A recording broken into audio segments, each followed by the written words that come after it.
Chapter 71. 71, Orphanage 3. You are listening at novelfull.audio. Jeffrey felt awkward being grouped with both Serena and Emily for obvious reasons. He too wanted to agree with Charlton regarding the grouping, however, he did not want to offend any of the girls. On one hand is Serena, his intended. They both have never acknowledged this fact and they are in public, however, he, as well as she, understands what that implies and what is expected of them in the future. In truth, ever since meeting her, he never had the opportunity to closely interact with her. Largely, he knew that it was of his own doing, still a bit spiteful of his father's choice, but he never saw her making the effort either. Initially, he assumed that she must be trying to impress him or at least garner his attention. However, perhaps because of what transpired in the music room last time, her impression of him now must be nothing short of anything but less than stellar. Earlier, he was surprised that she was able to come up with such a concrete and practical plan. He thought that Emily's suggestion, although a bit far-reaching, was the best way to approach the issue. Education is indeed very important and is the key to a better future. However, when he thought it over, what Serena said made perfect sense. Not only is it more practical, but it is also a smarter political choice. At the same time, it may even prove to be more helpful to the children. On the other hand, was Emily, his lover. He has been invested in her for over a year now. He can still recall how they first met at the church beside this orphanage. She was playing the piano at that time, the sunlight streaming through the windowpane illuminating her like an angel. She was everything he thought he had ever wanted. Yet, there was this part of him that was apprehensive to take the leap. He knew that he was being selfish and unfair. Emily once told him that she loves him, but he could not utter the same words back. He believed he loved her, still loves her, but it was as if there was suddenly something missing that he thought was there. He doesn't understand it himself. However, whatever that was, he was still reluctant to let her go. Anyway, he could only swallow this bitter pill and pretend that there is nothing between him and Emily in front of Serena. Emily was so ashamed of what happened earlier. She was so incensed of the thought that the teacher wanted to abandon the children. When the other students started voicing their opinion of wanting to stay, it was like a bomb in her heart. However, when Serena said those few words, she could not help lashing out. If another person said those words, she wouldn't have done that, but there was a part of her that needed to best Serena. She was usually not this kind of person, but the repeated blow to her pride did it. Serena has never done anything to her, in fact she should be the one guilty as she was the other woman. She has always prided herself of being righteous, but look at her now. She thought that she was different. She always looked down on girls from nobler families as they could only afford to be arrogant and vain because of their reputable families. Without them, they would be nothing. In school, she knew that her classmates looked down on her because of her position in society. But she still felt that she was better because she worked harder and tried to learn more than any of them. However, she was proven wrong. When she first saw Serena, she would be lying if she were to say that she did not feel inferior. Serena was beautiful and was from a remarkable family. Everyone seemed to instantly love her. Even their teachers seemed to favor her. That was why when the result of the preliminary exam came out, she felt cheated. There was a part of her that would not, believe that Serena can outperform her. She didn't look that smart. Whenever the teacher asked questions, it will take time before she could utter the correct answer. Yet, what happened earlier just proved that Serena is indeed capable. The way she thinks is different from her. She hates to admit it, but Serena at this moment is better than her. That, however, does not mean that she feels defeated. She just believes that Serena has the advantage because she has better resources. If given the same opportunity, she knows that she can be better and more deserving of the queen's seat than her. Truthfully speaking, she was not numb. She knew that Jeffrey's feeling has somehow shifted, but she believes that there was still a part of him that loves her. However, the way he looked at Serena earlier felt ominous, and she did not like it one bit. Everything between them started so innocently. She did not know that Geoffrey was the crown prince, but she fell in love with him all the same. However, when she learned of his identity, after the shock and feeling of duplicity wore out, she could not help but think of the possibilities. That one day, she can wear the crown. That from the ashes, she can rise and become a phoenix who everyone must bow to. Even Serena, who everyone loved, will one day bow down to her. Thus, she has decided to throw away her pride and hold on to him as tightly as she could. She was given this opportunity to change her fate. How can she not be tempted to take the leap? It was all of nothing. At least, whatever the result would be, she would not regret and say that she did not try. Serena had no idea of what was running inside the heads of the two people walking alongside her. She knew that the two must feel awkward, but she did not let it affect her. In fact, what she was busy with was observing Charlton, who just reached the table assigned to him. He looked uncomfortable with Isabel, but he was still trying to be polite. The girl was obviously besotted, she was blushing and smiling. Serena felt like a teenage girl, wanting to just pull that girl's hair, push her far away, and proclaim that Charlton was hers. Not wanting herself to be further tempted to do just that, she decided to focus on the children sitting on the benches on both sides of the table assigned to them. The children were in between the ages of 9.12. There were 14 of them. Although the table was only good for 12, the children being young and a little malnourished, fit and even leaved some space for them to sit on. When they reached the table, Serena smiled at the children, trying to look friendly. Geoffrey smiled a little awkwardly, not used to little children looking at him expectantly, while Emily, who seemed to be acquainted with the children, asked them how they were doing. The children said that they were fine. However, their attention was focused on Serena. Perhaps because they have seen Emily a couple of times already, so they were more interested with the sister who they just saw for the first time. Suddenly, a little girl about the age of 11 held Serena's hand, pulling her to sit beside her. "Hello, sister. Please sit beside me. I'm so happy that you were assigned on our table." "Eli, don't be rude. Sister will get angry if you're being pushy." The girl, who seemed to be the eldest, reprimanded. "No, it's all right. I am also happy to be assigned here and meet all of you. Do you mind introducing yourselves to us? Don't forget to ask your brother and sister to seat, they may feel bad if you ignore them," Serena said with a smile. The children quickly felt bad and smiled at Geoffrey and Emily. "We're sorry, brother and sister Emily. We were just so excited to meet Sister Princess," Eli said. Serena was a bit surprised.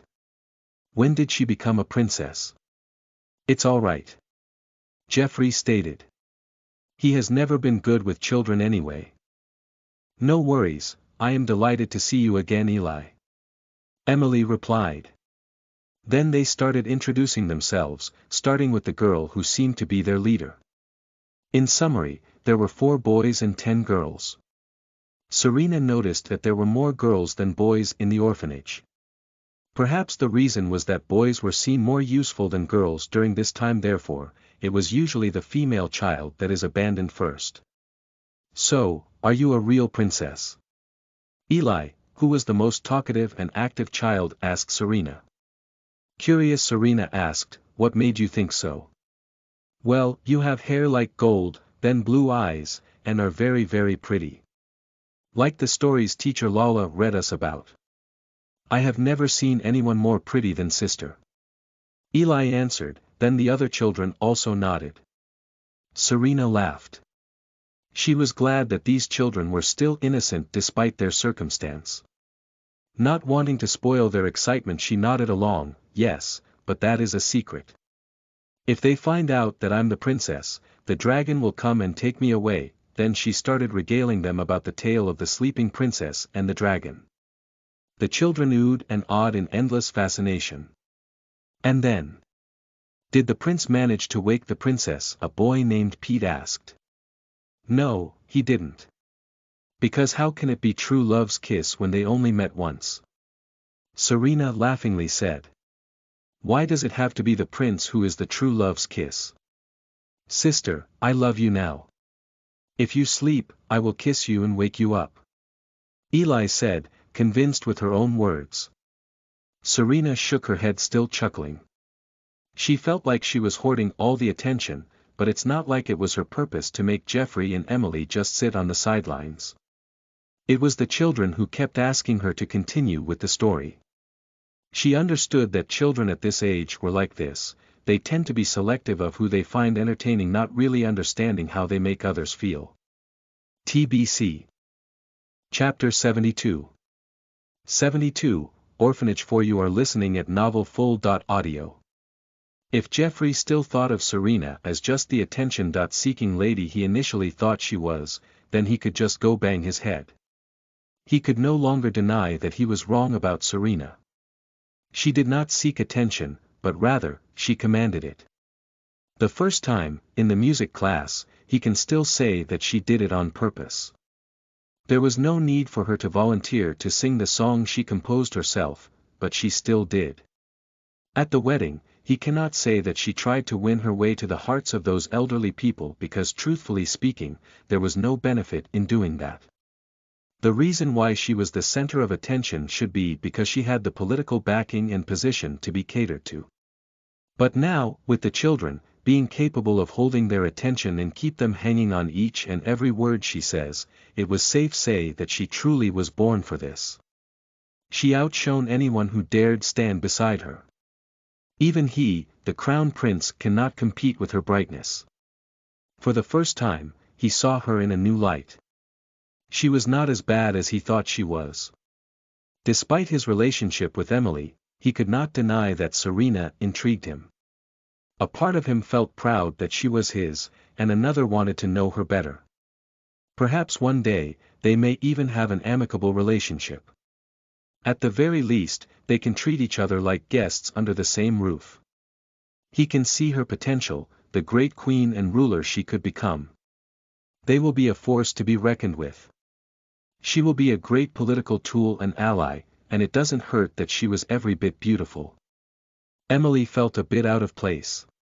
She did not expect Serena to outshine her again. She also felt betrayed. She has treated these children like her younger siblings for a long time, but look at them. They have only met Serena a few hours back, but they seem to like her more, forgetting about her already, acting like ingrates. Charlton can't really say that he's not enjoying his time at the table assigned to them. The children, or should he say teenagers, as they were between the ages 13.15, were welcoming. Of the 14, 9 were girls and 5 were boys. As they were teens, the topic that they liked talking about were about romance. Isabel, contrary to her blushing and staring at him earlier, did not flirt with him. So, he did not find it difficult to interact with her. "Brother Charlton, do you have a girlfriend?" one of the girls asked. "Yes, I do," he replied, smiling. "Oh, really? What is she like? What made you like her? How did you know that you love her already? Oh, is she more beautiful than the sister at the other table?" Everyone here thought that she must be a real princess. Look at the children having the time of their lives. Everyone was eager to have her sit with them. Another girl said while pointing at Serena. "Yes, I thought she would be unapproachable, but she actually seems nice. She's even laughing at what Eli is saying. Oh, Eli is just the most talkative child around here. So, brother, tell us about your girlfriend." Charlton, who was staring at Serena wistfully after the girls pointed at her, turned to face them again. Yes, I can definitely say that she is just as beautiful as that sister," Charlton said, chuckling. "Don't lie, brother, that can't be true. That sister is the most beautiful lady I have ever seen." A boy who seems to have a crush on Serena defended. "Anyway, how about you, Sister Isabel? Do you have a boyfriend?" Isabel felt a little disappointed because Charlton seems to really love his girlfriend. He even thought of her to be as beautiful as Serena. A part of her envied Serena, but she finds comfort in knowing despite her great beauty, her own fiancé loves another woman. Funny that they were even placed in the same group. So, what if she is the most perfect lady? She can't even hold on to her own man. No, I don't, she replied. Ah. But do you like someone? What is he like? Isabel gave a sad smile, shaking her head. She doesn't want Charlton to dislike her. So, it won't be good to make him feel like she's chasing him while he is still in a relationship. However, it seems like Charlton is in a long-distance relationship because when she asked her cousin, she told her that no one knew who his girlfriend was, or if he really did have one.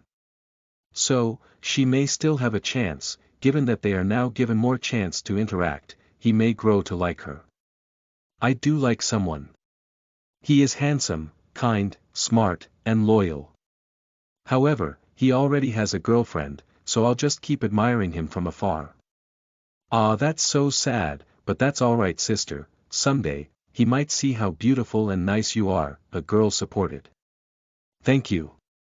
Isabel replied. After a while, it was already time for lunch. Everyone was asked to line up to get their serving. Perhaps there were guests, so the food seems not to be so bad. The children were all happy to have their lunch, though simple, it looked like they were having a feast. By 1:00 in the afternoon, everyone was done eating. The children were asked to line up, go back to their respective classrooms, and wait for the sisters and brothers to join them. Thankfully, Timothy this time assigned them in different groups. As there were 4 classrooms, they were equally divided into 4 groups. Also, he informed them that he thought through what their goal will be based on Serena's idea. For this outreach program, they will have 2 main goals. First is to create a research paper, outlining the current situation of the orphanage. Although the data may not be very significant because the sample collected is not that huge, it is still a step forward. Future research projects may use their work as foundation. Then, based on this, they will do a cost-benefit analysis and throw in policy recommendations. Second is to decide on what and how to cultivate and nurture skills that would help prepare those that will be leaving the orphanage soon for the outside world. In addition to those 2, they should also think of how to do the fund-raising event, as they would obviously be short of funds given that they only allocated a budget fit for 34 children. As this idea was Serena's, Timothy asked her if she wanted to take lead in writing the research paper.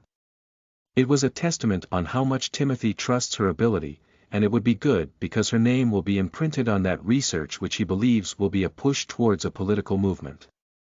Serena, thinking that she already has her hand full, and well, she was too lazy to work on that, declined.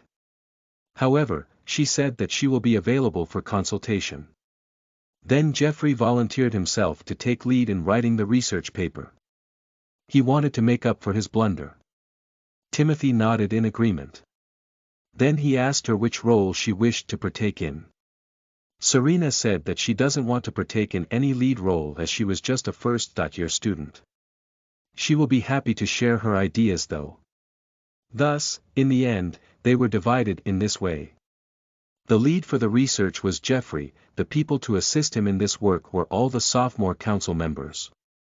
However, since that was mainly Serena's idea, she would be available for consultation and could pitch in her ideas from time to time.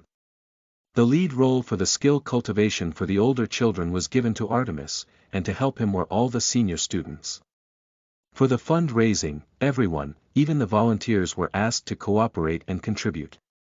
After setting a clear objective, the senior council members were assigned to the class with the oldest orphans. They were informed that that room had 20 children in between the age 14.17. The sophomore representatives were assigned separately. The reason was because they will be focusing on the research paper, and they need more data collection. Also, most likely, those children will be the ones to benefit if ever there will be immediate action brought about. Again, Timothy decided to group the rest of the students through drawing lots. Like fate was playing on them, they were grouped this way. Jeffrey with Emily, Serena, and Kylo were assigned to room 2 with children from ages 11.13. Leonard and Gina with Via and Joseph were assigned to room 3 with children from ages 8.10. Mary with Isabel, Douglas and Charlton were assigned to room 4 with children from ages 4.7. The grouping was said to be permanent for the rest of the year. Thus, the volunteers went to their respective rooms. Kylo did not like interacting with younger children, so he just sat at the side observing his group mates who he finds more entertaining. He was not dense as not to see the obvious. From the looks of it, Jeffrey was starting to notice Serena, if his stunned look was any indication. Then, he also noticed Emily looking at Jeffrey with confused and somewhat pitiful eyes, and him shaking his head at her. On the other hand, Serena seemed to be oblivious of what was happening and was focused on entertaining the children. "Where's the popcorn?" Kylo thought. Emily must be the girl that Jeffrey was having an affair with. He had to admit that she was quite a fetching brunette. While at the same time, he also worried over Charlton, thinking how Jeffrey's change of heart will affect their relationship in the future. He hoped that it will all work out fine. Anyway, they were blood-related cousins. A girl, no matter how beautiful, should not break the bond of their brotherhood that took over a decade to forge. Time was spent that way for the rest of the day. Come 4 in the afternoon, they all prepared to leave and return to their dormitories. TBC. Chapter 73. 73, The Crown Prince. You are listening at novelfull.audio. When his father ascended the throne, Jeffrey was just 3 years old. After a few months, being the legitimate heir, he was given the title of Crown Prince. His childhood, from what he can recall, has not been a happy one. Although he enjoyed the privileges that came with being the heir to the throne, his upbringing has been plagued with high expectations, great disappointments, and even some bullying. When he grew to have some awareness, he realized that his family was not like the ones he read and heard about. He did not spend that much time with his parents because they have their own royal duties, or whatever their excuse was.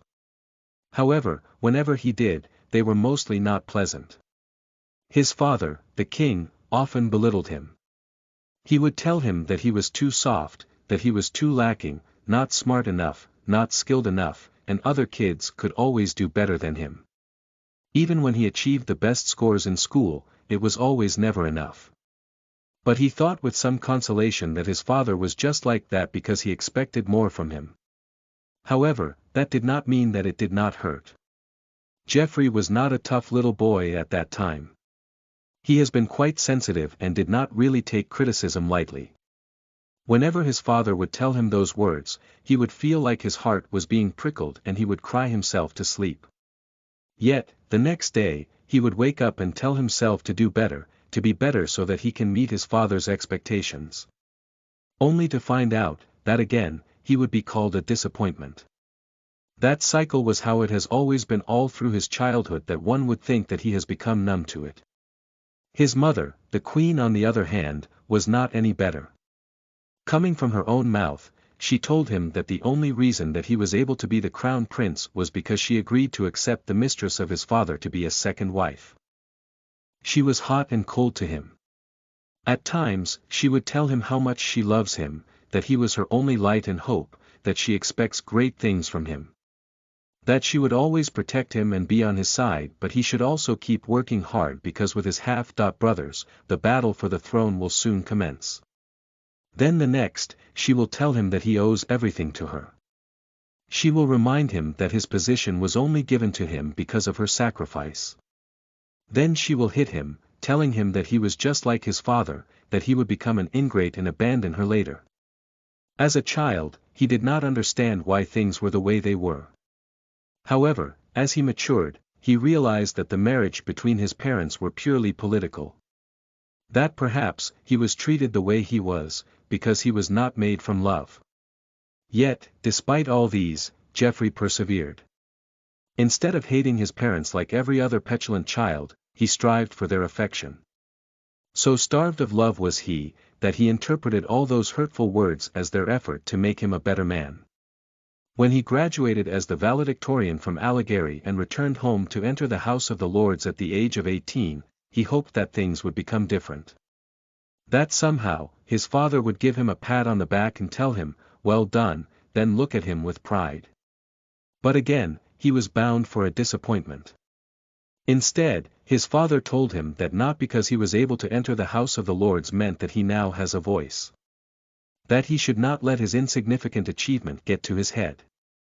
That was when he thought about something he read once, that historically, kings disliked the crown prince, because once they are old enough, they would hope nothing else but for their father to die so they can take over the throne. It was a blow to him. All his life, he felt isolated and the only person who truly mattered perhaps hated him. Although his father was often harsh, he saw him as his everything. He idolized his father, placed him on a pedestal, and treated all his words as gold. Friends were not real friends but vassals. Everyone who tried to have a close relationship with him ever tried to use him as a mean to their end. Even his mother saw him that way, merely a tool to solidify her position. That was why his father was the only person he thought he could trust, the only person who truly cared for his well-being. So, again, he decided to let it go. Possibly, his father saw his pursuit to greatness as a disrespect. That he was power-hungry and wanted the throne already. In the end, he must still care for him. But all those shattered when he announced his engagement. Some would think that the blow came from him being rebellious. That he wanted his father to stop choreographing his life with tact reserved for pandas in captivity. But that was not the reason.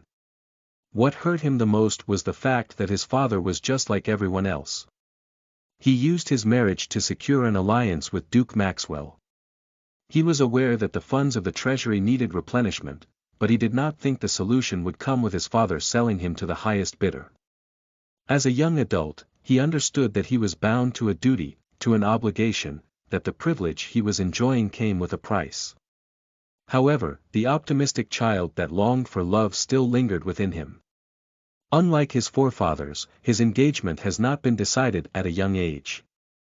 He thought that it was the proof that his father cherished him even when he does not show nor voice it.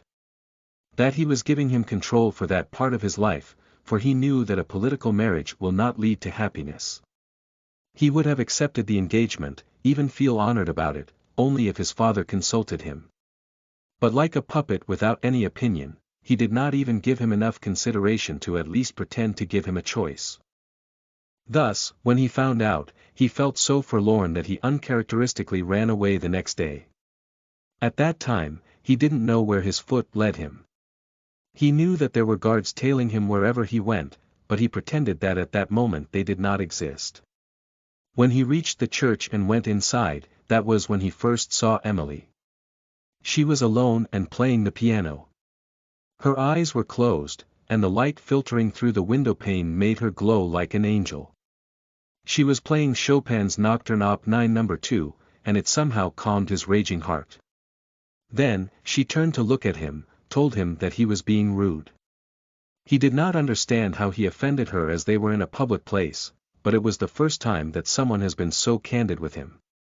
Although his parents did not give him affection, everyone else still revered him as the crown prince.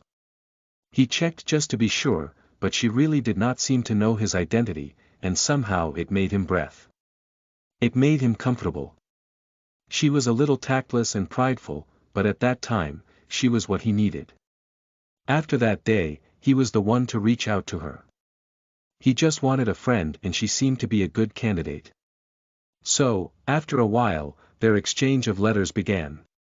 It started out innocently, but he underestimated the yearning of his heart too much and left himself unguarded. Unknowingly, he started to look forward to her letters. Without divulging his identity, he felt free to just let it all out, releasing the pent-up emotions that he was forced to repress through his writing. Her words also comforted him through the direst of days, and soon, he fancied himself in love. He did not want to reveal his identity yet, but the circumstance would not let him keep his disguise for long. Thus, on the day she arrived in school, he made time to ensure that they can spend some time together. With his incognito identity, he took her around. Emily, to him, was perfect.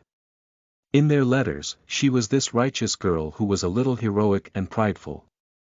She wrote about her ideals and her dreams which he found cute and endearing. He was so sure that his feelings would not change and would only grow stronger when they get to spend more time together. However, much like the life he has been living so far, he was bound for some disappointment, for the expectations versus the reality he came to experience were vastly different. TBC. Chapter 74. 74, The Crown Prince 2. You are listening at novelfull.audio.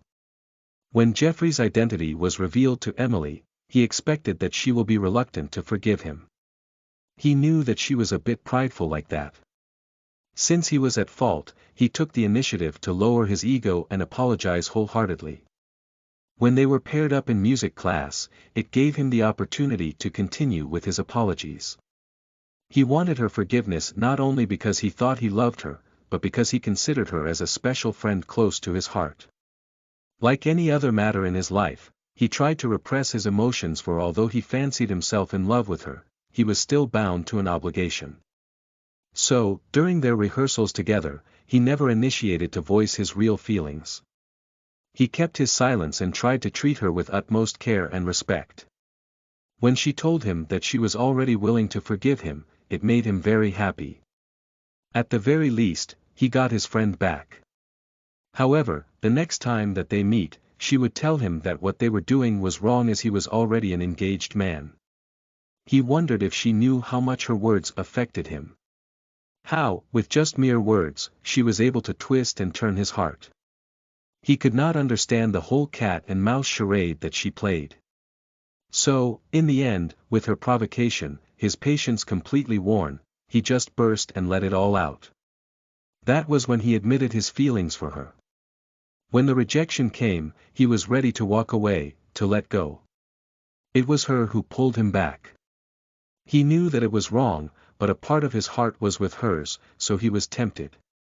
However, he knew that he was an engaged man, and his stature from hers were worlds apart. Although Emily was part of the peerage, her position was too low. Also, the practical part of him wanted to spend more time with her to ascertain their feelings. This time, he started to really get to know her better. The both of them were a little too alike, so he thought that they truly get each other. High expectations from their family, pressure on all sides, wanting to excel for their parents. This developed a certain feeling of companionship from him.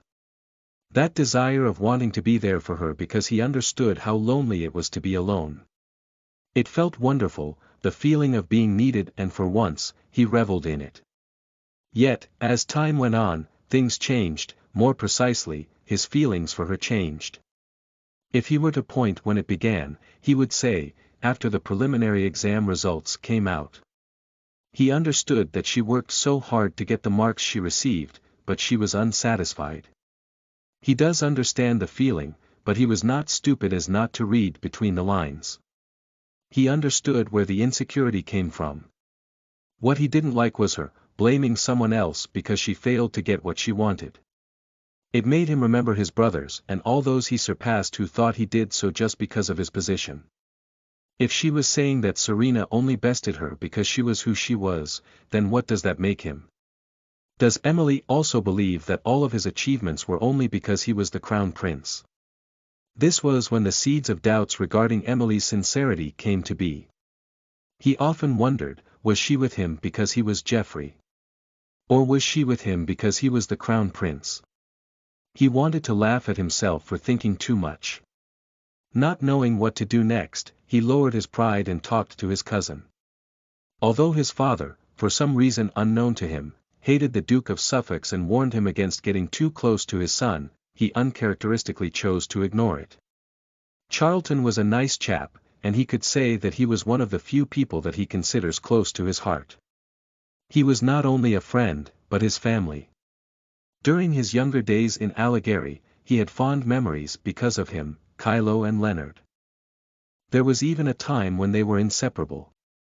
But as they grew older, they somewhat grew apart because of different interests. Charlton was closer with Kylo, while he and Leonard were too focused on fulfilling what was expected of them. When it came to Leonard, the time he became engaged to his sister, their friendship drifted further apart. At first it was just awkwardness, but when his sister entered school, it became almost hostile. He knew why and he regretted it. He often wondered, if he were good to Serena and chose to be with her, would things have been different? The first time he met Serena was during their music class. Truthfully speaking, when he first saw her, he found her very beautiful. He can even vividly recall that when he held her in his arms, he had wanted to embrace her. However, when he heard Leonard yell her name and saw what she was wearing, he let his prejudice get to his head, more so when she boldly removed the coat Leonard wrapped her with and asked his cousin if he thought that what she was wearing was appropriate. Although he had his heart set on Emily then, she was still his intended. He expected that at the very least, she should be somewhat decent.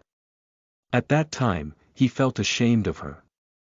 From his perspective, Charlton was just incidental in the encounter because he was the nearest person other than him and her brother to ask, but how could she ask that question to a man? Thus, that encounter made a lasting impression on him. Paired with his prejudice, as she was the daughter of the man who was the highest bidder on his father's auction for his hand, he labeled her as the attention-seeking sort, not fit to be seen, much more to be queen. Though they shared the same music class, they did not have much opportunity to interact. He did not know her much, and he did not have the interest to do so. However, as fate would have it, they still ended up seeing more of each other. It came as a surprise when she became the freshman's female representative. He thought that the position would end up with Emily, but contrary to his belief, Serena proved to be not as air-headed as she seemed. Despite everything, there was a part of him that was proud of her. Since she gave him space and he felt guilty, he wanted to congratulate her. However, he heard her friend mock Emily, and her not saying anything. Again, he suddenly felt that she was arrogant. So, he reprimanded her and her friends. He never thought that she would directly rebuke him back. The day after, they encountered each other at the student council meeting. He was usually early but chose to come on the dot because he wanted to evade her and Leonard, just in case. She was unexpectedly civil and did not give him a hard time.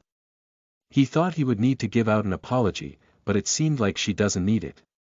The next day, when he spoke to Charlton, he asked a little about her as she was spending time with him. Charlton did not speak fondly of her and told him that they only got along very well on the surface. He did not know why, but a part of him was relieved to hear those words. He doesn't understand why he felt that way, but he just did. Then he saw her enter the church for the wedding. He was again assaulted by how beautiful she was. Even when he thought of her pretentious as she charmed the elderly with her smile and her wit, he could not help but admire her. Thus, when he left, he had to remind Charlton to look after her. Perhaps he was still on the stage of denial at that time, but he knew that he started to become curious. At the orphanage, when he heard her idea, he was again flabbergasted. At first, he was a bit upset with the thought that she could not even sympathize with the children. Emily spoke against her, and a part of him wanted to say something in defense of his fiancée for the first time. Thankfully, his cousin spoke up for her first. At least that way, he did not hurt Emily. Serena for her part was not discouraged at all. Just as he thought, she did not need any consoling words. She can rebuke him, the crown prince. What more of Emily? She was strong that way. When she started speaking, he unconsciously focused on her face as it was the only time he saw her talk with so much passion and intelligence. He understood what she meant, but it took him some seconds to digest it. There, he realized that she was beautiful, intelligent, and politically aware. He looked down on her, but she was in fact above him. The last straw was when he saw her interact with the children. It was as if he was seeing her for the first time and he felt his heart throb. She was also very kind. He suddenly realized that Serena was not like what he thought, and he was such a fool to have been prejudiced about her. He would not say that he was in love with her, whatever that word means. But he could picture their future, and it looked promising. However, He was not a novice on this as he once was. With Emily, he thought it was love, but now, he understood that he was mistaken. He will need to clear everything with her first. Then he will carefully trudge what he should have done from the very start. At the very least, this could make things right again. TBC. Chapter 75.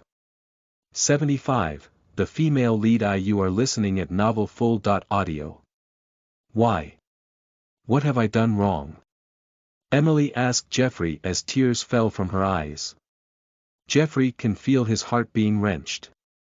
After their first visit at the orphanage, he has been contemplating. He spent more time this past week with Emily just to be sure. There was a part of him that was reluctant to end things with her, however, he knew that he must make a stance. He cannot lead her on when he already had his mind set on setting things right in hopes that in the future, his arranged marriage would work. Please accept my sincerest apologies, Emily. You did not do anything wrong. It's just that our time spent together made me realize that we are too similar to stay as lovers happily. He replied in an earnest manner.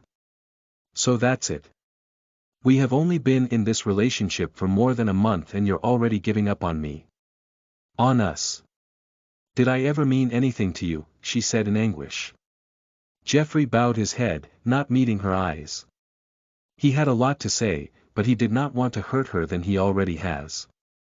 Although he had doubts if she truly loved him or just his title, he could not bring himself to utter those words. 1, because he held no proof. 2, for she will only deny it. Last, for there was no use to know the answer.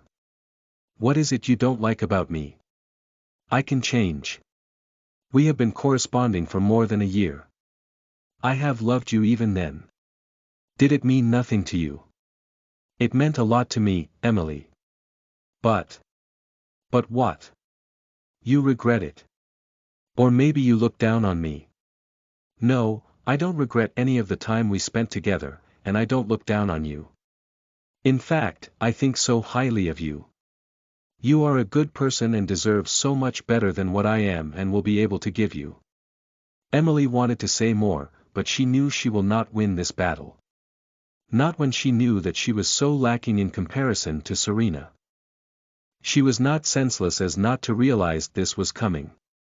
From the looks Geoffrey gave Serena at the orphanage, she knew that it was only a matter of time. Thus, when today came, she was prepared. In fact, it took a longer time to come than she expected. She thought he will break up with her the day after, but it still took him over a week. Her feelings of hurt were all true, for she truly did love him.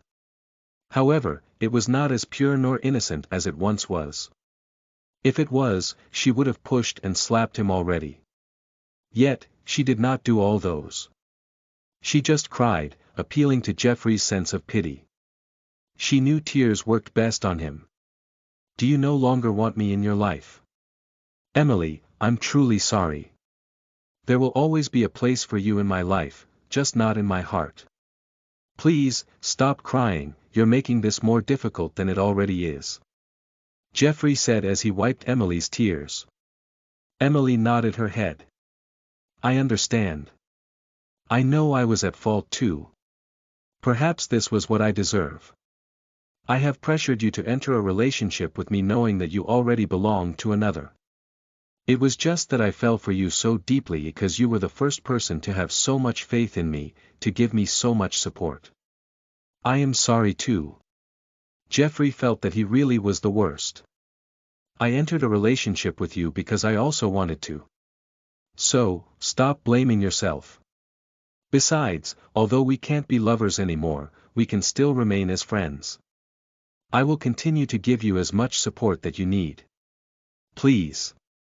Emily gave him a small smile, looking a little pitiful while stopping her tears. She said, remember, you're the one to utter those words, so don't blame me if I take you up to that. Geoffrey felt that he can breathe again. In a good mood he too gave her a smile and nodded his head.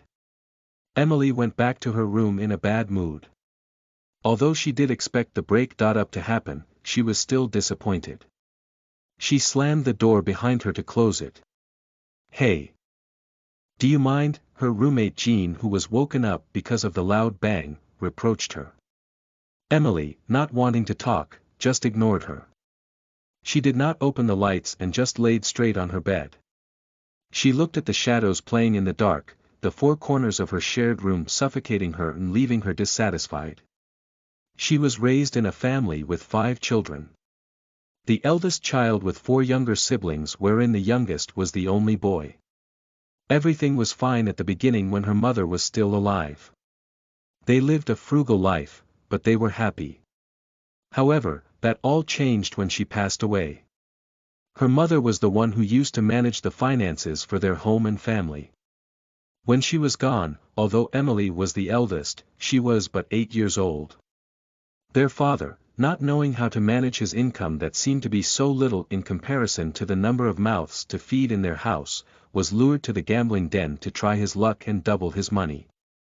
At the beginning, he was able to win a little here and there, buying them new clothes, happily spending the extra cash coming in. But after a while, their coffers along with their house were becoming empty. The first thing she noticed was that some of their servants were getting dismissed. The children's interpretation of frugal was that they were not throwing expensive parties, not buying expensive clothes every season, and not having the best horses like their cousins. This time, the meaning of frugality was a different word entirely. It was a hard time for her and her siblings. Before, they had servants to do everything for them. Now, they don't have personal maids, just the butler, the chef, and the one who washed their clothes. The second thing she noticed was that there were people coming in and out of their house, bringing out their furniture. Even the piano she so loved has been taken away.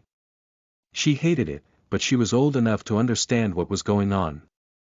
The third was that the jewelries meant for her and her sister's dowry were being pawned off. Until lastly, there were people lining up outside their doors looking for her father. In the end, they were almost driven out of their own home. Thankfully, Countess Livy came to rescue them. She paid all her father's debt, aiding him to start anew. She stayed with them for a while. She provided them with tutors and even some guidance in life. She remembered her words telling them that they can live not having all those luxuries, but they should have proper education and etiquette. Countess Livy was their father's sister who married a count twice her age. When she became a widow, she has been married to the count for over 10 years and was in her mid-30s. She was left with her husband's asset, but in his will, he stated that if she were to remarry, she should take none of their wealth into a new marriage. It was not true love, she told them, but her family was very patriarchal, and all the assets were reserved for the boys. Baron Edward was the eldest son, so he got the title and most of the lands. However, he was not very good at managing them. So in the end, all his siblings became wealthier than him. Luckily, he met Emma, Emily's mother, and that at least saved their declining barony. She understood her aunt's words, but she did not like the thought of marrying an old senile man in the future. She, of course, wanted a fairy tale. She was 12 years old when their aunt left them, and life has been in the decline since then. Emily was tasked to work with their finances, managing her father's meager salary to keep them afloat. They were not as poor as when their father was down and out, but they were still struggling to make ends meet. Sometimes, they will go visit their relatives, their father bowing his head asking to borrow some money. His siblings will lend him the money, but their spouse will look at them like they were dirt, and their cousins will also look at them that way. Despite all these, Emily held her head high. She did not let their looks taunt her. She admits that they were poor, but they have a saving grace, and that was her father's title. Unlike her cousins, she was still a member of the peerage and can still have a brighter future beyond their reach. TBC. Chapter 76. 76, Female Lead 2. You are listening at novelfull.audio. When Emily met Geoffrey the first time, she was at the church playing the piano. She missed having one of her own, but her family could no longer afford it. She usually played for the orphans who she often visited because looking at them somehow made her feel better about the life she felt was burdensome and depressing enough. At first, she was a little angry for he disrupted her time alone. However, looking at his obviously luxurious clothes, she realized that she cannot afford to offend him too much, so she reined her temper in. She thought that that would be their one and only encounter, so she was surprised when the first letter came. It was signed anonymous, but she noticed the paper looked expensive and the man who delivered it did not look like a servant from a normal family. He also addressed his master as Lord, so she thought that the boy must be from a noble family. Thus, carefully, she wrote her first letter in response. What initially started as just a simple courtesy became a series of exchanged letters. Since Emily thought that he was handsome and looked like a man who was rich and noble enough, she wrote her letters in a way that was intended for him to like her. On her part, she was also unguarded because he was the first qualified man to show her such attention and flattery. Emily had a lot of admirers, but she never gave them the time of her day. She knew that she will be attending the school for nobles and will be mingling with other nobility soon. So, she has set her eyes high from the very start. However, it was hard for Emily not to fall in love, so she let herself. Anyway, what could be so bad about it? The man was a handsome noble who was rich enough to afford a servant to wait for her letters, and to top it off, he liked her. So why not? On the day Emily entered school, she was amazed how beautiful everything was. She was assigned in a double room where she had to share her room with another girl, but that did not make her feel down. She was finally here. After settling in, she went out to meet Gio, the man she exchanged letter with for a year, who penned his name on his letter a few weeks ago. He told her that he will take her around and he was a second-year student in this school. Emily was pleased with everything so far. The man was indeed a noble and he even can afford a carriage to take her to town. She felt like she was living a fairy tale, and all was perfect. She was not pleased to meet her roommate, Jean Lorea though. She was a count's daughter, and like her, was from Windsor. Jean was not very nice and somewhat looked down on her. Emily tried not to talk back and just ignored the girl. Deep inside her heart though, she felt hurt to not be accepted. On the first day of school, there was the assembly. She wanted to see Gio as she missed him already. He was nice and gentle, and a part of her wanted to boast that he was hers. She knew it was silly, she has her dreams and aspirations, but she was a teenage girl too. It came as a shocking revelation when he walked on the stage as the name Geoffrey William, the Crown Prince was called. At first there was elation. Was this for real? She managed to catch the eye of a prince. Then reality came crushing in. Almost everyone knew that the prince was engaged to the daughter of Duke Maxwell. No matter how low her father's title was, he was still part of the House of the Lords. Thus, this information was known to her. At first, she was depressed and did not want to talk to him. What can she be in his life? A mistress. Although she wanted to climb up the social ladder, she did not want to be kept hidden in a corner. She wanted to shine and show to everyone that has ever scoffed at her that she can and have become more. She tried to walk away, but he kept approaching. He was so near that she wanted to touch him and make him hers. She was also a bit lonely. She can't connect with her peers and they all just scoffed at her. The only one who didn't was Isabel, and she was a princess. She thought, perhaps she was meant to interact with the royalties because they were the ones who can understand and appreciate her. Maybe, those other nobles could not see her worth because they were just plain stupid, their head filled with nothing but air. And so, she forgave Geoffrey. Yet, a part of her still had some conscience. She was torn, should they continue down this path? The answer was decided for her when he was the one who tried to walk away. She could not let him. She loved him, and aside from that, he was the man holding the highest title and position in the whole school, and sooner or later, the whole empire. In the few weeks she was here, she became aware that the title of her father she once was so proud of, was nothing in comparison to the other nobility attending their school. Here, she was the underdog and people looked down on her. She never let it get to her, and to prove herself, she worked very hard on her studies. All she got in return were eye rolls. Well, if that was how these girls want to be, then she can return everything in kind. It's not her fault that they had brains smaller than a pig's. Then there was Serena Maxwell. In all honesty, Emily thinks that she was a real beauty herself, but she still pales in comparison to Serena. However, she didn't seem that smart. She even looked air-headed, her brain perhaps all went to her boobs. Surprisingly though, she was really good at music. Singing a song she composed herself. Then in class, she was able to answer all the questions correctly, though she had to think for a long time first. When the result for the preliminary exam came out, that was when she saw Serena negatively. Perhaps it was her position that made everyone like her better. Even the results of the exams must be rigged. The people who got first place were crown princes, and though she knew Jeffrey was smart, it can't be just coincidence. Then everyone in class started to laugh at her. Ninth place for a girl was still a historical feat, but they made her achievement look like a joke. That was when she realized that she wanted to prove something. She wanted to shove it to their faces, to everyone that have ever laughed at her, that one day, she will stand above them all. And the only way that that would become a reality is if she were to become the queen. Call her ambitious, but this was reality. For her, it was all or nothing. She has no personal grudge against Serena, but she does feel some envy. She knew she could do and achieve more if only she was given the same level playing field. She planned to stick closer to Jeffrey. Only that it seemed to backfire. Suddenly, she was losing him.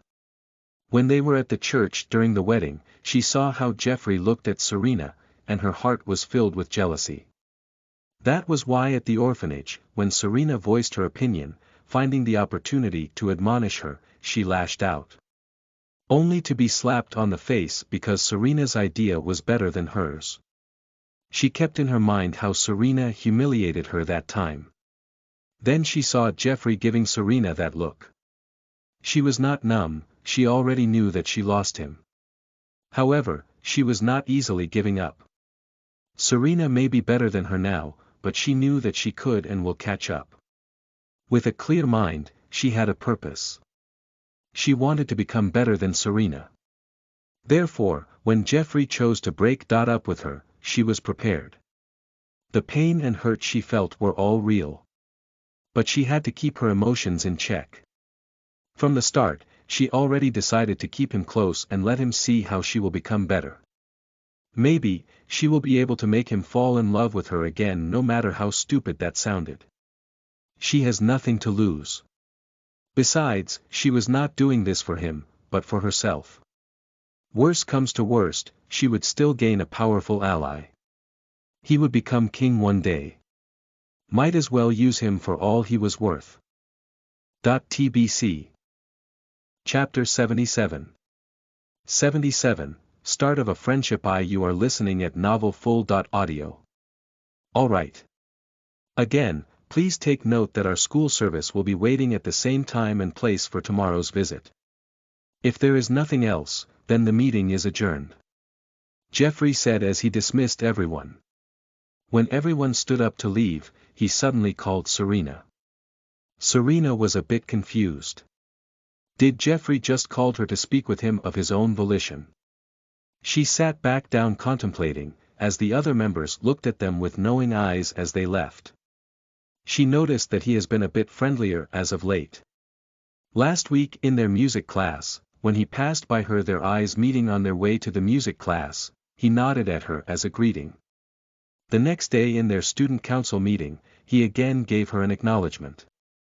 He even praised her idea regarding the orphanage. Then this week, she saw him nod and give her a little upward tilt of his lips as a greeting when they passed by each other again in music class. It was bizarre, and if not because he was being publicly friendly with Emily this time, she would say that he was starting to notice her. Miss Maxwell, may I ask you some questions if you would not mind? Jeffrey asked. This was the first time he initiated conversation. He wanted to talk to her since last week, but she was always surrounded by friends or accompanied by her brother. If not because of Leonard not attending the meeting today, he would have had no chance to speak to her alone. Serena, seeing that he was all seriousness, nodded her head. Regarding the research paper, I know that because of your suggestion last time, the seniors decided to proceed with the path of having them equipped with skills that can help them make a living. So, I was wondering, what made you say that education will be better in the long run? Why can't we continue to move towards that direction? Of course, he knew the answer to that, but he was playing dumb. If not, how can he proceed with the conversation? Serena wanted to raise her brow and ask him if he was being serious. The answer was so obvious, but maybe he really did not know. The way of thinking in this era is very different from hers. Well, if we were to let them continue on that route, then it may cause a problem later. For example, the orphanage might start using the children for child labor. She replied. I understand. Then what do you propose we do? I was thinking of suggesting continuous fund-raising drive and volunteer works so that even after this year, the orphanage can continue to get some assistance in terms of manpower and monetary support for the children's education. That idea is not bad, but I think we can make it better. Continuous volunteerism and fund-raising for the children may seem good initially, because indeed the orphanages lack manpower and funding. However, this could have serious unintended consequences. Despite the best intentions, this may later drive an industry that separates children from their families and put them at risk of neglect and abuse. But that is just me thinking further ahead. If we do not go with your idea first, then how can we even start helping them? So, I think you should just add those words as precaution. Jeffrey wanted to wince with how stupid he sounded. It was a good thing that Serena did not laugh at him. He realized that he liked that about her. She gave intelligent ideas without making the one asking her to feel ignorant. This time, he could not help but smile at her. You're right. Thank you. Serena blushed. It was the first time she saw him smile, though just slightly. His eyes were crinkling. Jeffrey, as the male lead, was very appealing. With his stone-cold face, she found him as an eyesore, but with a smile, it was like the flowers started blooming around him. She found it strange. Why was he being friendly to her? Should she be friendly in return? If she did not see him being more public with his favor to Emily, she would have been more guarded and would not have decided to smile back at him. She thought that perhaps, he was being friendly because she herself has been nice to him. Not being a pest in his life that always calls for attention. Also, her motives were not that clean. Serena pretty liked the life she was living now, so if she can be on friendly terms with him, then maybe he could be more honest with her about his relationship with Emily. Anyway, he must be in love with her already, given how they spent more time together much earlier than in the novel. Also, he might even be more forgiving if she were to tell him about her relationship with Charlton. Then everyone can live happily ever after. You're welcome. So, is that all? Serena asked as she smiled at him. Jeffrey felt a little awkward. How should he start apologizing? Yes. How have you been doing in school so far? I'm doing fine. Everyone has been nice to me. She replied without thinking much of it. Jeffrey this time, feeling guilty, winced. Well, everyone has been nice to her, except for him. Serena, seeing his reaction, recalled how he has been treating her. Well, he was not nice all the time, but it was not like he has been downright evil. I don't mean anything about. Jeffrey did not let her finish. He looked her straight in the eye as he let out an apology. Miss Maxwell, I would sincerely wish to apologize for my untoward behavior. I have been unfair to you because of my prejudice. I don't want us to continue being that way in the future. Again, I'm really sorry. Serena felt embarrassed. She did not expect him to apologize to her. It was not like she has been innocent herself. She can vividly recall what she did the first time they met. Then how she reprimanded him later too. though he was at fault that time. Although I admit that you were truly irritating, especially with the frown always marring your face, there's nothing to forgive. I know that I did not give the best of impressions and I have not been that nice to you either. She said with a laugh. It felt so satisfying when she slapped him last time. Hearing her laughter, he felt the atmosphere just right.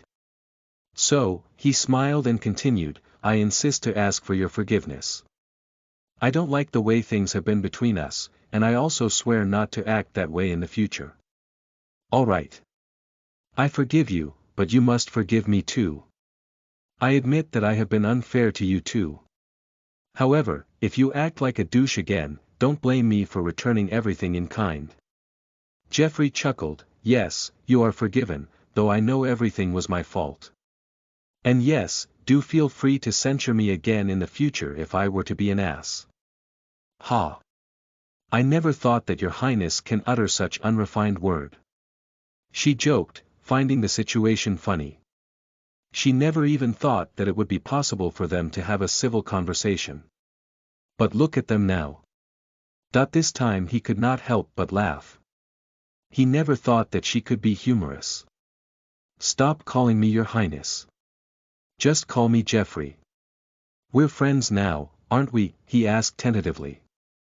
Serena nodded her head. If she can have a healthy and friendly relationship with him, then why not? It's not like he will fall in love with her and leave Emily behind, right?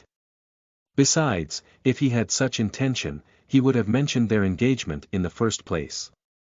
But he never once mentioned it. So safe to say, he should have another purpose. Or maybe he just realized he was in the wrong, and since they will have to interact more in the future, might as well make things better. Then call me Serena too. She said as she offered him her hand for a handshake. Serena, Jeffrey paused, liking the sound of her name with his own voice. Then, he took her hand as he continued, careful with his words, I hope that this will be the beginning of our friendship and that everything will be good between us in the future. As he had decided to bet his happiness for the rest of his life with her, he chose this track to approach her. Friendship first, then, get to know her better. He does not want to commit the same mistakes he did when he dived in a relationship with Emily. Serena, feeling reassured of his purpose, shook their hands with a grin. Yes, I also hope so too, Jeffrey. TBC. Chapter 78. 78, Healthy Dose of Jealousy. You are listening at novelfull.audio. Hey, are you being jealous? Serena asked Charlton, who was staying silent after she told him about what transpired earlier. They were currently in their private music room, spending time together and working on the song they will be playing for the maestro's golden anniversary. They were also in a rush as Felix informed them that Maestro Legiti requested to hear the song in advance. He will be visiting on the 1st of December after their music class.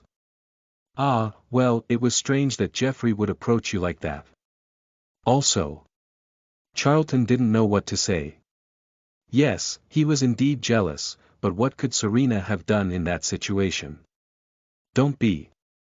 I think that it was for the better. Besides, he is with Emily. They have been quite friendly even in public these days. They even went to music class together. Serena said as she moved to stand behind Charlton, who was still sitting in front of the piano, leaned forward and wrapped her hands around him. Charlton held her hand that was on top of his chest and raised it to his lips, kissing it. I understand. It's just that I'm being selfish. I'm afraid that he will try to take you away from me, or that you will. Serena, do you blame me? He asked. What are you talking about? Don't you trust me? She asked in return as she moved to sit beside him. I do. It's just that. Then, she kissed his cheek, then looped her arm around his as she leaned on his shoulder. I get where you're coming from, but no matter how handsome and charming Jeffrey is, it is you who I love. Charlton shrugged his hands from her hold. Did he hear her right? What handsome and charming? Serena laughed at that. What? It's true, but don't worry, in my eyes, you are still number one. You think that you're funny. Charlton, a little angry, admonished Serena. Serena, being in the mood, had another idea in mind. I'm sorry. I was a bad girl, master. I deserve some punishment for what I said. Do you know where you were wrong? Charlton asked while thinking he could not really stay angry at her for so long. Ah. I don't know, but please. You can use my body any way you want to relieve your anger, master. Serena said playfully. Not wanting to give her the satisfaction of being easily forgiven, he just raised his brow in response. Ah. I'm sorry, I promise not to mention another man in front of Master ever again. Master is the most handsome and most charming man in the universe. Charlton, trying not to laugh at her words, did not say anything in response and just looked at her, wide eyes staring at him. Suddenly, Serena stood up from the stool. Charlton in panic wanted to pull her back, but before he was able to grip her arm, she suddenly kneeled on the ground. What are you doing? Charlton, worried, stood up from his sit to help her up. Serena did not let him as she continued. Master, I don't know how else to ease your anger, so please. She said, then she made him seat back on the stool, this time facing her. Charlton, a bit confused, did not expect what was coming. He was taken by surprise when she directly grabbed his manhood from behind his pants. He was still placid when she did, but it did not take long for him to spring to life. Serena held his hardening manhood, tracing it up and down from behind his trousers. Then, she unzipped his zipper, taking out his erection without removing any of his cloth. He was shocked by what Serena was doing, but he liked it very much. It has been a while since she took initiative to take him in her mouth. She looked him in the eye as she started licking him. Master, do you like this? She asked. Then she started to suck him. Charlton can only groan in response. She will be the death of him. Serena continued bobbing her head, alternating between licking and sucking him while looking at his eyes from time to time. Then it happened in a flash. Charlton was on his feet and pulled her in his arms. His hands slid to her body as he cupped her derriere, squeezing it tightly as he placed her on top of the piano keys, making an out-of-tune sound. Then, his lips smashed against hers. He embraced her and his kisses turned fiery. Serena, what are you doing to me? He growled in her ear. Just thinking of her talking to Jeffrey, speaking some nice words about his cousin, made him so mad with jealousy. Right now, he wanted nothing more than to mark every inch of her as his. Thus, he pulled away for only a moment, to rip her blouse open. The buttons tumbled on the ground, revealing her mounds covered by her white lacy bra. She was surprised by the roughness, but she liked it. He moved to pull her bra down, then started fondling her breast, squeezing and suckling them. Then, he continued trailing her upper body with his mouth, kissing, licking, and nibbling, which she was sure would leave some hickeys. He heard her moan in appreciation and it encouraged him to continue. With lust and jealousy clouding his judgment, the echoing sound that came out whenever Serena moved on top of the piano keys did not derail him. He opened her legs, raising her skirt, leaving it heaped on her middle. He sat on the stool as he continued, leaving marks on her inner thighs. Serena can only moan in appreciation as she leaned back, giving him better access. She felt his tongue touch her soaked pussy. He licked it first, then he started lapping her, suckling her clit and thrusting his tongue inside her, moving it from side to side. Then his fingers melodically pressed into her body. His fingers moving slowly as if he were playing some slow love song on the piano. Then, his speed suddenly increased. His tongue flicked against her clit as his fingers moved with staccato precision faster and faster within her. She felt her orgasm slowly building up. More and more it grew in intensity, to the point that Serena could only hold his head as she came all over his fingers. Her climax was so hard that her juices dripped from her and ran down the piano keys. With some sort of satisfaction, he stood up, staring at her flushed face and body, imprinting this image in his mind. He hoped that, he will ensure that he will be the only man to ever see her like this in their lifetime. Serena's heart raced as she saw him standing in front of her, his eyes glazed with some jealousy and possessiveness. She has never seen him like this before. She knew what was coming, so when he unbuckled his pants, lowered them to his knees and leaned forward, she wrapped her arms and legs tightly around him as he easily thrusted into her wetness. He could feel her tight walls around him as his rod hit deeper and deeper within her. The loud banging sound of the piano echoed in the room as his hand went behind her head. He pressed her body closer to him as he continued to fuck her hard. "Serena, I love you," he said as he continued moving inside her. "Remember, you are mine as much as I am yours." "Yes, Charlton, yes," she said in reply as her hips thrust upwards, wanting to meet his strides. She felt her orgasm coming the second time, and she felt a spark of triumph as her pussy squeezed his cock, trying to milk him, pulling him deeper within her. "You better remember those words," he said. His breathing became ragged as his thrusts increased. She felt him lift her off the piano and continued fucking her. She wrapped her legs around his waist and her arms on his shoulders so that she would not fall. Their eyes locked and their minds were blank. All that existed were their bodies, their love, and their desire. No words were needed, just the heavy panting of their bodies as they made love to each other in unison. He laid her on the sofa as he continued to thrust harder and deeper within her. And as if coming to an agreement, their bodies tightened around each other as they came together. Charlton held Serena in his arms. They were both trying to catch their breath after their intense love-making.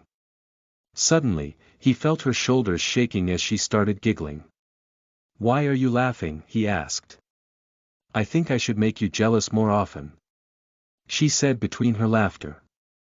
Charlton's face turned sour. "You said those words in purpose." "Well, a little dose of jealousy is healthy for a relationship," she said, smirking at him, even proud. Charlton can only shake his head and flick her nose. TBC. Chapter 79. 79, Start of a Friendship 2. You are listening at novelfull.audio. The second visit to the orphanage was much more organized. Each group went straight to their room assignment to engage the children with activities they prepared. In the room, Kylo felt the change in the atmosphere. It seems like everyone was getting along. They were smiling at each other, working in harmony. Though he was not complaining, for what he expected to become a drama turned into a comedy with Jeffrey as the main star. The class that they were handling have 20 children between the age of 11.13. There were 6 boys and 14 girls. They were very active, asking a lot of questions, and even suggesting what they want to do for the day. Initially, Jeffrey planned for them to have activities like reading a book or asking them to solve mathematical questions. However, the children hated those. But the children rebuked him without mercy. "No, no, Brother Jeffrey, we don't want to study those subjects. We only have Saturday and Sundays as our off, and we only get to spend time with you all twice a month. We have waited to 2 weeks for you all to return." Yes, Eli is right. We don't want to study things we always learn on normal days. We want to spend time with you and have fun. Another girl named Sarah said. Jeffrey was at a loss for words. He does not know if he should be happy, for they were very candid in voicing their opinion, or should he be angry, because never had he experienced people contradict and reject his words outright. Serena and Emily, feeling bad for him, spoke at the same time. Serena, feeling that she was being meddlesome, smiled at Emily to let her speak first. Regardless of what she feels about her, she will be the next queen, she thought. "Children, please don't say that to Brother Jeffrey, he was just suggesting those activities for your own good." She tried to admonish them nicely. "But Sister Emily, we really don't want to do those things. Can't we do something else?" Emily looked at Jeffrey as if asking for his permission. When he gave her a nod, she asked the children. "All right, then what do you suggest we do?" I know. How about we play the hot seat?" "That sounds great. I want to know more about our brothers and sisters." "Yes. Maybe Brother Kylo should go first, he never talks to us. Please, please, can we play the hot seat? We want to get to know everyone better. How about Brother Jeffrey go first? Another girl asked. All the young girls stared at Kylo and Jeffrey. They were curious about the handsome men, while the boys eyed them like they were pests that stole all the girls' attention. Kylo this time felt that he was in a horror film. The young prepubescent girls were so loud and demanding, I'm never doing volunteer work again. I don't want to be here. He thought. As he stood up and sat on the teacher's table in front. Okay, shoot.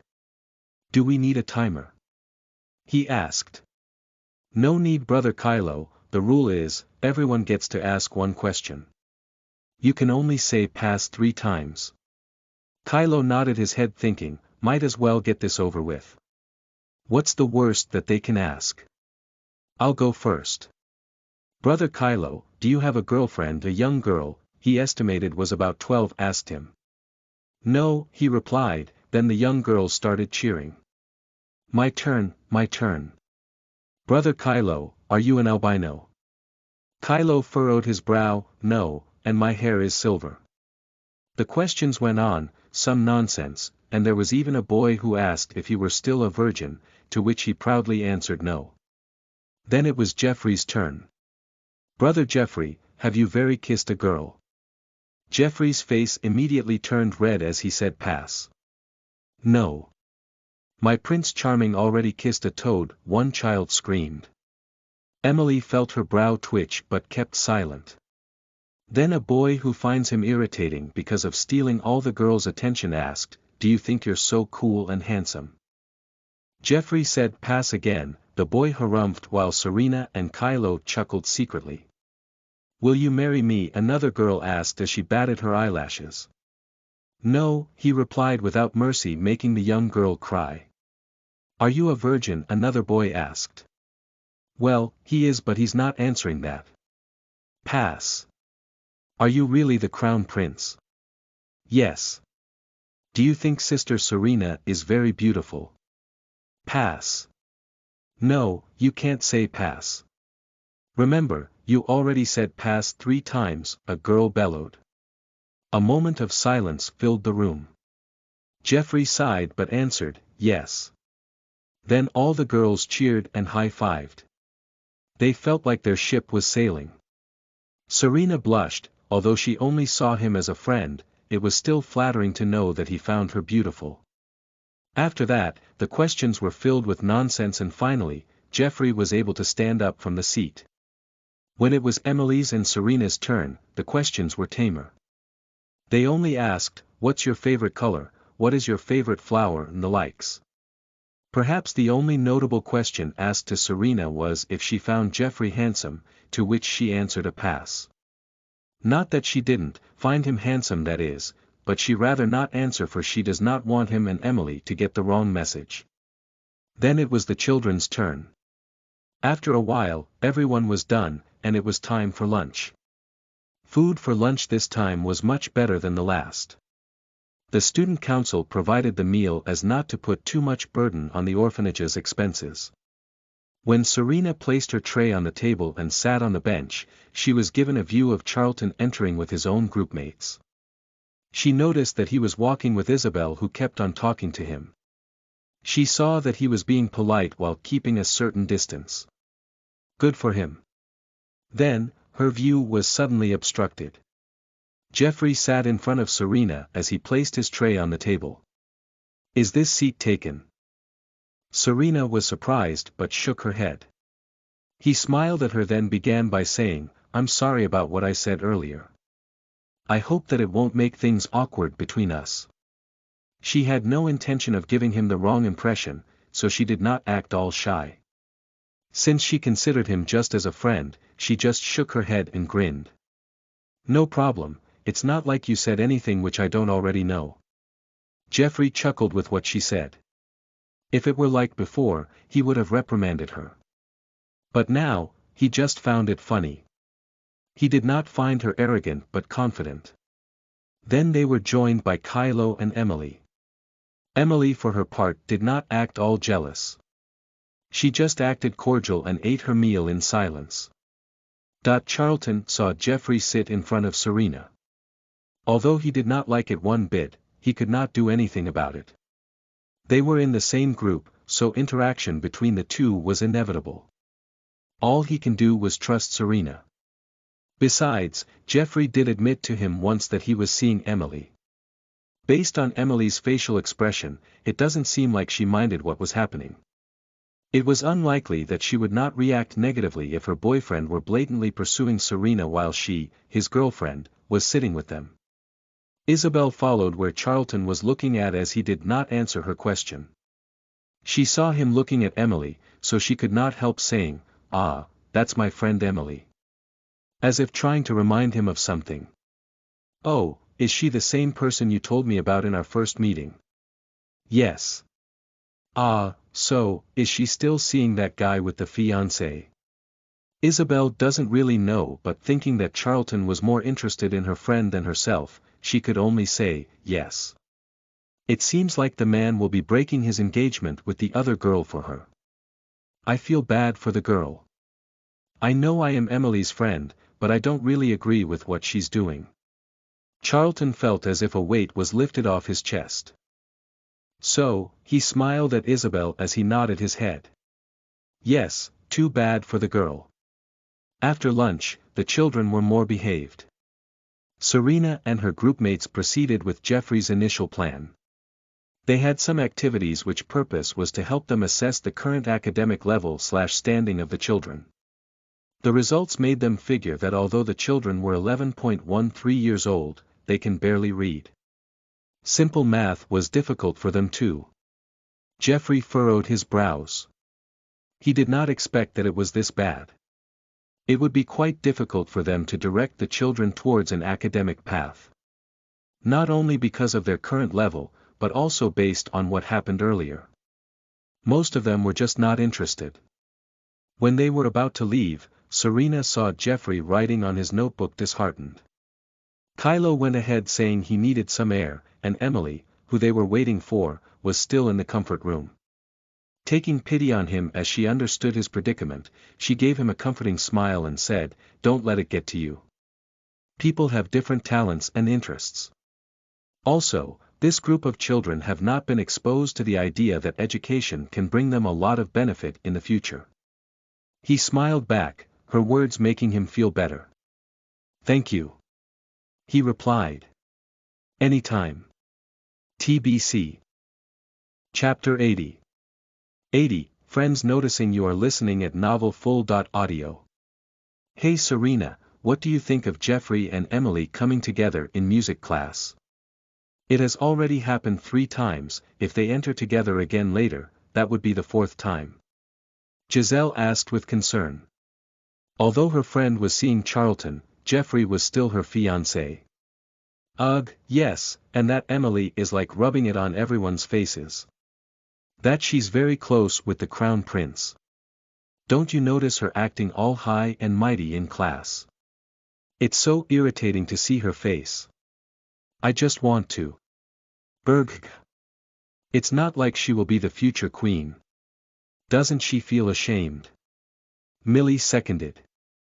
Serena just smiled as she lied on the pool-side bed facing the fencing club. They were currently on break and she was looking at her man from afar. He was sweating, his white tunic sticking to his body making her see the fine outline of his sculpted physique. She felt her mouth salivate while thinking that her lover was drool-worthy indeed.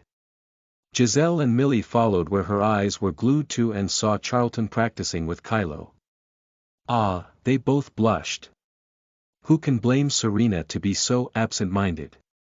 Finally having her fill, Serena looked at her 2 friends and started giggling. Obviously, they figured what she was staring at and followed her lead. Now, they were all red and their mouths agape. What were the 2 of you saying? She asked. Millie was first to recover. What do you think of Emily and Geoffrey going together in music class? They even talk to each other even when everyone is looking. Then good for them, I don't mind. How could you not? You're his intended. Giselle exclaimed, causing the other people minding their own business to look at them. She covered her mouth, her face red. You do know that I'm seeing Charlton. So, I was hoping for something like this to happen. It would be better if Jeffrey would just fall in love with her and break our engagement. But that's Emily. I don't want her to be the future queen. Hoo hoo. Millie exaggeratedly started wiping her imaginary tears while Giselle, seeing her do that, followed. Serena laughed at her two friends. It's not like the two of you are citizens of Windsor. But how about you? Does that mean that you will have to curtsy to her in the future? Not only that, if she visits our kingdom, we will have to curtsy too. Plus, Windsor is the most prosperous and powerful kingdom in our empire, and Emily would get to be its queen. It's like she will be the most influential woman in the empire. I am not reconciled, Giselle said. Serena raised her brows, not because of what Giselle was implying. She was more surprised that her friend's vocabulary can be so extensive whenever Emily is involved in their conversation. Why are you looking at me like that? Giselle asked. Well, you just sounded so smart, Serena replied while grinning sheepishly. Giselle frowned while Millie just laughed. Ugh. Can we stop now? Kylo asked. He was getting tired of being Charlton's sparring partner while his friend was just busy trying to impress his girlfriend. They were currently on the platform facing the window where the people below can see them without obstruction. Charlton, feeling that he has flexed his muscles enough, grinned. Did she look at me? What was her expression like? She's too far for me to see. Why don't you see for yourself? She's busy talking to her friends. Impossible. I felt her eyes on me. Kylo shook his head as he rolled his eyes, exasperated. Whatever. I'm tired. Then he slumped down. The other club members already left, or were in the shower room, as they have been dismissed early. Charlton laughed. He turned to look at Serena and saw her busy chatting with her friends. Not wanting to disrupt her, he went to get 2 bottles of water for himself and Kylo. Kylo received the bottle from Charlton as he asked, Hey, have you noticed how Jeffrey has been acting as of late? Ah, what about it, aren't you concerned? Seems to me that he's been eyeing your lover, who I remind you is his intended. I don't think so. Don't you think that things are going swell between him and that girl, Emily? I'm not sure. They seem to be friendly. The first time I was grouped with them, I thought that she was his lover, but now, I don't know. Doesn't seem that way to me the second time. My sources told me otherwise. Kylo raised his brow. Since when did Charlton have better sources than him? Seeing Kylo's expression, Charlton explained, Remember Isabel? Oh, the girl from the group date who seems to want to kiss the ground you walk on. What about her? Don't remind me, but yes, her. She's Emily's best friend, and she told me that Jeffrey plans to break his engagement with Serena soon. Kylo shook his head. That doesn't seem like a reliable source to me. I say stop while you're still ahead. If Jeffrey finds out, things would, get ugly. He told me himself that he's seeing Emily. Charlton finally said, trying to defend his cause. Really? I don't see sparks flying between them though. Can't you just be happy for me? How can I be when I know that you're committing the biggest mistake in your life? Come on. Will you really let the familial ties, and even the friendship that's been going for over a decade, you have with Jeffrey get ruined just because you fell in love? Besides, it's been what? 3 months since you got into that relationship. What made you so sure that what you're feeling is not just something in the passing? Charlton, not knowing how to respond, kept his silence. He could not tell Kylo that he has long decided that between his cousin and his lover, her would choose Serena any day. Don't even think for 1 second that if Jeffrey finds out, he will forgive you. We have been friends for so long and you know how he is.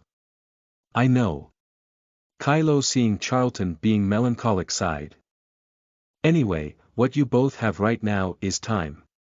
The marriage won't be happening in at least 3 years, so just enjoy everything while you still can and don't get caught. If you do, you're on your own. I do not want to get broiled down with the fight between you and Jeffrey, rather when it erupts. This is the best I can do for you. You do know that Jeffrey is my blood-related cousin too, right? Charlton nodded his head. I understand. Thank you. Don't thank me, although I can also see why you like Leonard's sister so much. I cannot condone her actions if it means that it will be the death of you. Hey, don't exaggerate. You're giving me the chills. I'm telling you, how a future monarch thinks is very, and I mean very, different from people like us.